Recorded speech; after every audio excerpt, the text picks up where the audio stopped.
Assalamualaikum warahmatullahi wabarakatuh.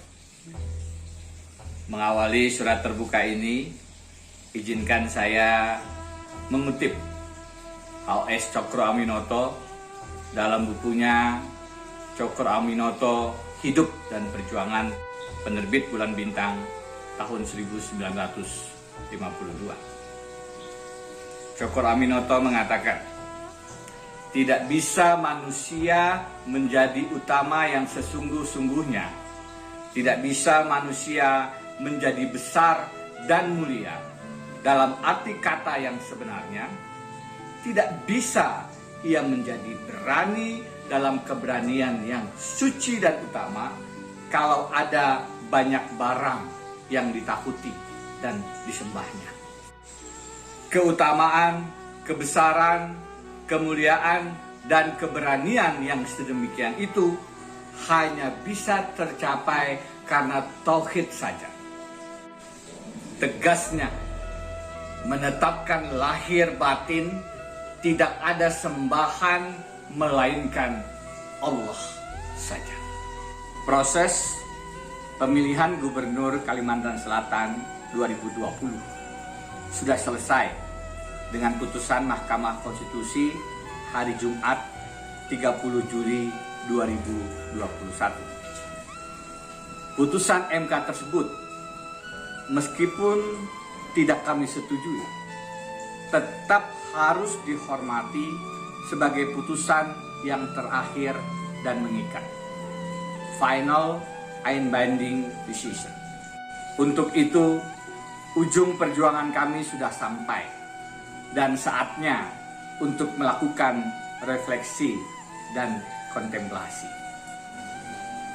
Kepada seluruh pihak yang berproses bersama dalam Pilgub Kalsel ini, khususnya Paslon nomor 1, Bapak Sabirin Muhyiddin, jajaran KPU Kalimantan Selatan dan RI, Bawaslu, Kalsel, dan RI, serta seluruh pihak yang terlibat termasuk TNI dan Polri, izinkan kami meminta maaf atas segala salah dan hilaf.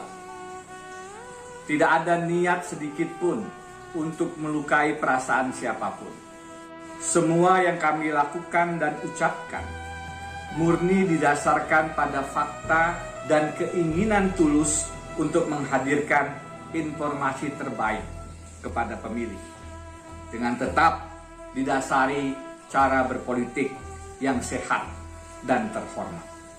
Kepada pasangan calon gubernur dan wakil gubernur Bapak Sabirin dan Muhyiddin yang sebentar lagi akan ditetapkan KPU Kalsel, kami mengaturkan doa terbaik kepada Allah Subhanahu wa Ta'ala agar dapat menjalankan amanah berat yang disematkan ke pundak Bapak berdua.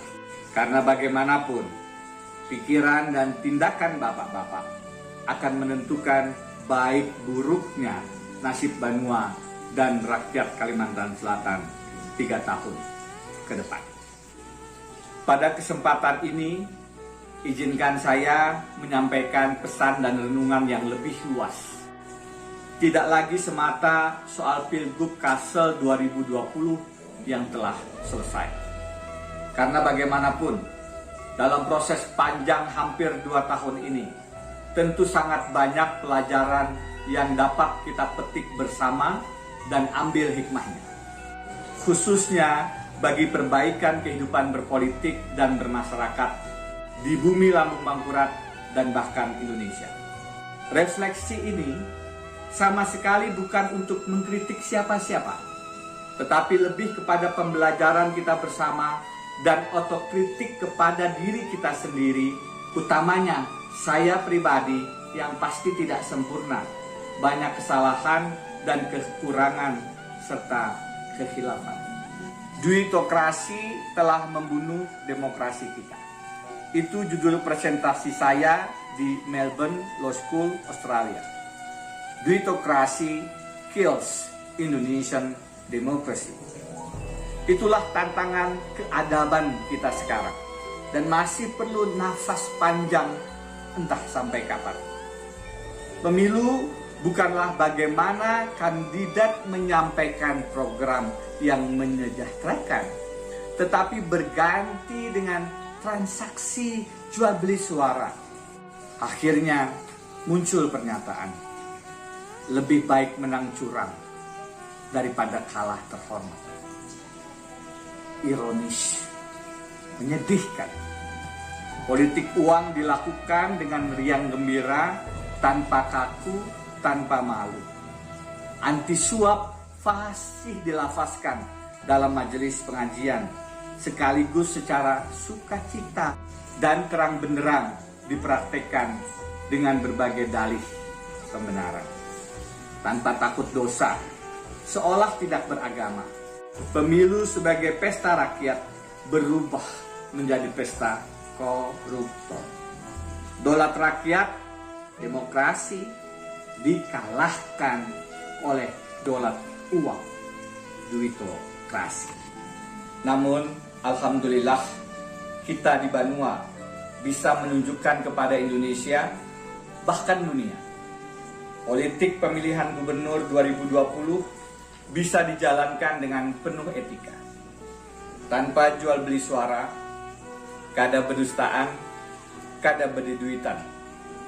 Politik adiluhung itu yang kita gelorakan. Tidak boleh menang dengan cara-cara curang, apalagi dengan menghamba pada uang. Prestasi itu adalah hasil dukungan pian-pian seberataan yang luar biasa. Capaian kita membanggakan. Di survei awal Desember 2019, yang memilih Ulun elektabilitas hanya 3%. Yang kenal Ulun popularitas di bawah 10%. Di penghujung Pilgub Kalsel tahun 2021, kenaikan elektabilitas Ulun sekitar 1.700% dengan popularitas meningkat 900%. Itu semua kita capai bersama tanpa menjual diri, tanpa menggadaikan integritas. Itu semua bukan karena kita menabur duit, tetapi karena kerja keras, penuh keikhlasan, karena gawi sebumi beimbaya. Capaian tersebut sebenarnya juga adalah refleksi aspirasi perubahan yang coba nyaring diteriakkan oleh sebagian besar masyarakat Kalsel. Bagi kita semua, tidak boleh ada kemenangan yang diperoleh dengan kecurangan. Karena menang memang adalah harapan, tapi itu sama sekali bukan tujuan. Tujuan kita adalah menegakkan prinsip pemilu yang penuh dengan kejujuran dan keadilan. Honest and fair election. Mengapa demikian? Karena fakta membuktikan bahwa kecurangan pemilu termasuk politik uang akan menghadirkan lingkaran setan kemungkaran. Suap menyuap dalam pemilu atau jual beli mahar partai dan suara rakyat akan menjadi korupsi pemilu yang pada akhirnya melahirkan pemerintahan yang tidak amanah.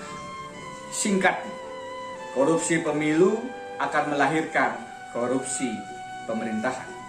Begitu terus saling berpilin, berkelindan, dan akhirnya menjadi jebakan kemungkaran yang membawa bencana politik dan sosial dalam kehidupan bermasyarakat dan bernegara. Korupsi pemilu karenanya harus dilawan dan dihilangkan, sebab hanya akan mengundang kemudaratan dan kemelaratan. Ujung Pilgub Kalsel 2020 memang sudah berakhir. Tetapi perjuangan kita akan politik yang lebih bersih dan amanah tidak akan pernah berhenti. Bahkan harus makin nyaring kita gelorakan. Kepada seluruh jajaran relawan, partai politik, dan elemen masyarakat, wabil khusus tokoh agama, para guru, habaib, dan tokoh masyarakat, kita semua punya tanggung jawab moral untuk membersihkan dunia politik kita dari kemungkaran dan kezaliman, di mana uang disembah dan dipertuhankan. Semoga kita terus diberikan kekuatan, kesabaran, kesehatan, dan semangat juang yang tidak kunjung padam. Dalam pertarungan politik yang demikian berat dan penuh godaan, takut bukanlah pilihan dan keberanian adalah keniscayaan. Karena ketakutan akan makin membuat kita tertindas dan dinistakan. Apalagi sebagaimana kutipan Cokro Aminoto di awal surat terbuka ini, ketakutan selain kepada Allah Subhanahu wa Ta'ala, apapun bentuknya, adalah bentuk pelanggaran serius atas prinsip tauhid yang menjadi pilar utama dalam kehidupan beragama kita. Akhirnya, sekali lagi ulun mengucapkan maaf dan terima kasih kepada seluruh elemen yang telah banyak berkorban dan membantu perjuangan ulun selama kurang lebih 2 tahun ini.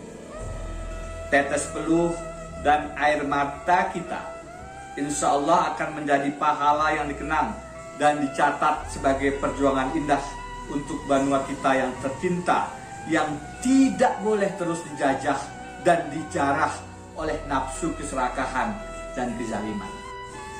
Sejarah mencatat kita telah berjuang sampai ujung perjalanan di Mahkamah Konstitusi tanpa menjual prinsip ketauhidan kita, tanpa kompromi, tanpa negosiasi, tanpa transaksi.